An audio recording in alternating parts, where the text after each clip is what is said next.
success in day trading is to have a trade plan. And to be honest, my trading plan is not some formally written document. It's not some in-depth analysis or market-intensive research. It's really just a checklist of sorts. And one of the first and easiest checkboxes is to check for market moving news. I usually do this at the beginning of the week for the week ahead. Day traders who trade during the regular day session really need to be aware of intraday news because some of it will move the market. Most of my day trading is executed within the first hour of trading, and unfortunately, that is when most of the economic reports are posted. I'll share the website that I check super quick at the beginning of the week, and I'll usually just jot down certain days or times that I may need to avoid trading. But here's why this needs to be a part of your trading plan. News events can cause sudden and significant price movement. And here's what I know about news events and economic reports. It doesn't matter if the result is, quote, good or, quote, bad. It's what the market thinks about the results. So a report could post good results and the market could dump, and vice versa. If it posts bad results, the market could rally. And so, in my opinion, it's often irrational, and you cannot predict what the market's sentiment is going to be about a particular event. And so, I would avoid trading entirely the event or make sure that your risk management is on point. Spiky price action can be detrimental for intraday traders. Sure, if the price spikes in your favor, you could hit your profit target really quickly and it's all good. But if it doesn't spike in your favor, then losses can be sudden and serious. And I just always feel like in that event that your panic closing a position, that your emotions take over and not your mechanics. And just for me, I would rather just pick an easier day to trade and not enter a knowingly stressful trade. I always say it is far better to wish that you were in a trade than to be in a trade you wish you weren't. My go-to website is forexfactory.com. I don't trade Forex, but I'm just used to the layout on the website. I filter for events that will impact USD only, and I pretty much ignore any yellow events. I only care about the red events. So on Sunday or Monday, I'll scroll through here and note the time and what the event is. If you follow me on Instagram on Mondays, I'll post a little graphic showing the events that I care about. And then I either avoid trading or I adjust my trading plan. There are two news events where I skip trading entirely. One is FOMC, which stands for Federal Open Market Committee. It happens 8 times a year, and the committee comes together and makes a public statement about interest rates and their economic forecast. And it's by and large the most predicted market moving event. And the other is the core CPI report. I've heard this referred to as the Fed's favorite report. CPI stands for Consumer Price Index, and it's the primary report used to gauge inflation, which of course is the Fed's whole job, right? Managing inflation. So the thumbnail was not clickbait. I did put on a very small position on FOMC, on the morning of FOMC, and I'll share how it went in a second. But even though I just discussed why you shouldn't put trades on market moving days, I am coming from a place of a very risk-averse nature or a very conservative trader. In my mind, why would I pick a hard day to trade when there are many easier days to trade? Or why would I enter a knowingly stressful trade? I just wouldn't. However, volatility creates momentum. And if you're decent at technical analysis, then these days could probably very well be very easy for you and make easy money, fast money.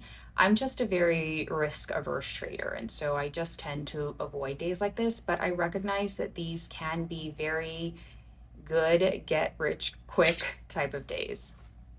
So a little context before I let my trade play. One of our members created software called the Magic 8 Ball. I've talked about this before. He has his own Discord and his own YouTube channel, which I will put in the comments section below. But the Magic 8 Ball produces predictions every 15 minutes throughout the day session about where SPX might close and suggested trades. I've been blindly copying and pasting whatever the 7:30 a.m. prediction is, and so that's the trade that you'll see me take. And if you're curious, I'll share my results. All right, so I am just taking this 7:30 Magic 8 Ball prediction for a vertical spread. I'm going to just highlight it here from Discord, tap copy, come to Thinkorswim trade tab, and in the order entry section, you can just hit this little clipboard and it pastes it right in there. And so I'm just trading small size. I just filled my order a second ago. But I always tap it up to whatever the nearest 5-cent increment is. But I just filled this 4 or 5 minutes ago at 90 cents. And so now I'm going to set up my closing order. Oops. Isn't this working? To buy this back if it touches 50 cents, which would be a net gain of $40 a contract. And I'm going to use a 1x stop loss. So if this reaches $1.80, then I will cut the trade and consider it a loss. I'll come back in a minute. This is what the chart looks like right now. All right, it's been just over an hour time in trade. I entered the call credit spread here. Price has continued in my favor.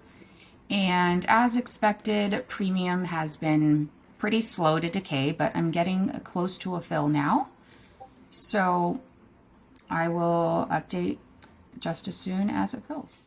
All right, so it's actually been nearly 3 hours and my 50-cent order did not fill. It got close, but no fill. This is where the mark is now. So I think I'm going to change my buy to close here to 65 or 60 cents. Take it off because we are within about 45 minutes of the FOMC event and I am not trying to mess around with any spikes, and I'll just lock in my very small profits and go buy a latte with my latte money. Okay. I'm going to see if 60 cents will fill here.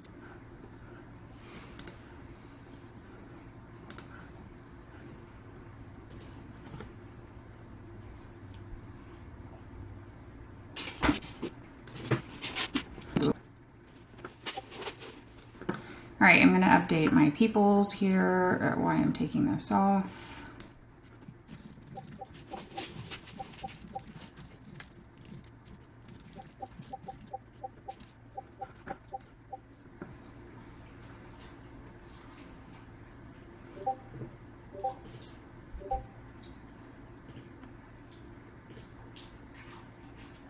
All right, I won't spend a lot of time on this, but here is that trade in 90 out 60. I just noted that FOMC was super slow. By the way, at 11:01, the trade went to 10 cents. LOL.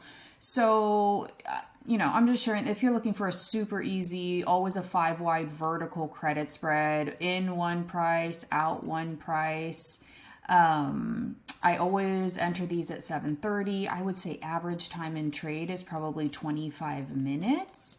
And I know I only have August and September here, and that's just because I've been trading it for a lot longer. I just had not been tracking it well. And, you know, you can see August ended red here. That's because my profit target was too small here. So I decided to increase it going forward to 45 cents. And I also, I wasn't really sure if it was going to be feasible to just trade this 3 days a week, because I don't trade on Tuesdays and Thursdays generally. So anyways, September has been a great month, even though I missed 2 losers. I mean, it was easy. This is like super easy, stress-free trade. So there's that. Feel free to ask me any questions, or Brian. Like I said, I will link his comment or his contact info below, because he has a free Discord version of the Magic 8 Ball. Also, if you need a log like this, I will put it in a link to one in the comment section. All right, guys, closing thoughts. Spend the 4 or 5 minutes at the beginning of the week checking the economic calendar. Avoid any surprises, avoid any stressful days, and pick the easy ones. Good luck out there, be disciplined, and I'll see you on the next video.